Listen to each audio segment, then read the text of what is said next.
Gravir, back to you. Katie, thank you. After Atlanta's second big snow event this year, Delta Airlines took preventative measures and canceled flights early. That meant thousands of passengers trying to rebook their flights at the same time. And it also meant passengers had trouble getting in touch with customer service. So one flyer took matters into his own hands, and that, says the I-Team's Dana Fowle, nearly cost him $1,000. Dana. Okay, well, let's start by saying this. To be fair, there was a whole lot going on during the February snowstorm for all the major airlines. The storm was billed as we know, the big one. Atlanta, of course, is a busy hub. And this story is a lesson about what to do when you try to rebook your flight the next time something like this happens. I don't want to get stuck in San Francisco, one of the most expensive cities. Tom Sullivan, a well-known Atlanta radio personality, didn't want to stay longer in the city by the bay.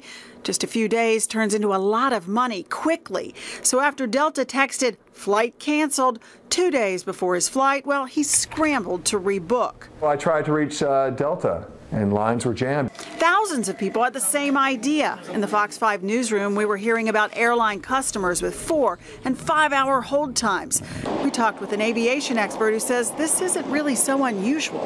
When you have 10 or 12,000 people all trying to contact the airline at the same time, things do break down, and there's almost no way of getting around that. Tom plugged away. I logged into my SkyMiles account, tried to use the link they gave me to book another flight, and the links weren't working. But what he did instead, well, it nearly cost him more than $1,000. You see, he booked 2 new tickets for himself and his traveling companion on his own, outside of that rebooking system. The good news, he got on a flight the next day, 1 day before the big February storm whitewashed Atlanta. The bad news, when Tom Sullivan requested a full refund for the rebooked tickets, Delta Airlines' response was no. When weather shuts an airport like Atlanta down, trust me, 80% of the passengers think, it's the airline's fault and the airline owes me, which is not fair or accurate, but it's reality. But if you really think you're right, this aviation consultant says you should fight. Don't let up, but make sure you're right and you're not just angry. Tom Sullivan kept pushing. He wrote the CEO, and a week later, his money for the rebooked flight was finally refunded, all of it.